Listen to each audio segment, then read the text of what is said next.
तो देखो बच्चों, पहले तो मैं आपसे बहुत सारे बच्चों को ये भ्रम पैदा हो गया कि सर एग्जाम में क्वेश्चन कितने आने वाले हैं।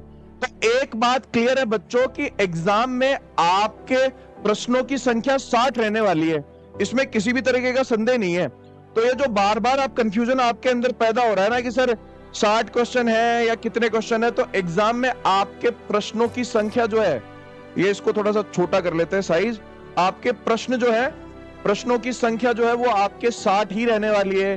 60 सवाल आएंगे, 60 प्रश्न आएंगे, और ये जो 60 प्रश्न है इनके अंक भी आपके 60 ही रहने वाले हैं।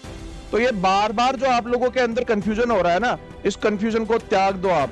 आपके 60 प्रश्न आने वाले और 60 अंकों के ये सवाल आने वाले हैं ना। अब सवाल ये उठता है कि सर फिर आप नोटिफिकेशन में देखो कि यहाँ पर ये 80 अंक किस चीज के दे रखे हैं।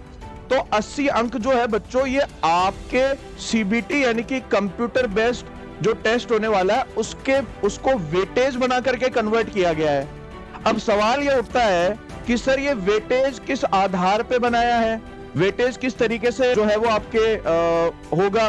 तो उस वेटेज को हम समझ लेते हैं बच्चों, है ना, कि मान लो समझ लो आपके कुल अंकों की जो संख्या है, मेरी बात ध्यान से सुनना बच्चों, 60 प्रश्न है, 60 अंक है, लेकिन एग्जाम में आपकी रैंक को दिशा देने के लिए, आपकी रैंक को फिक्स करने के लिए जो मैक्सिमम अंक रखे गए हैं, तो मैक्सिमम अंक जो है, अधिकतम अंक जिनसे आपका सिलेक्शन होगा, अधिकतम अंक जो है वो आपके 100 हैं।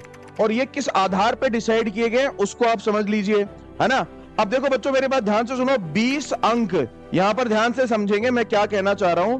20 अंक किसके लिए निर्धारित किए गए हैं? कोरोना वायरस के रोकथाम एवं नियंत्रण हेतु आकस्मिक एवं अस्थायी व्यवस्था के तहत पूर्णतः उपबंधित रूप से रखे गए एएनएम के पद पर कार्यानुभव के लिए प्रतिवर्ष 5 अंक, अधिकतम 20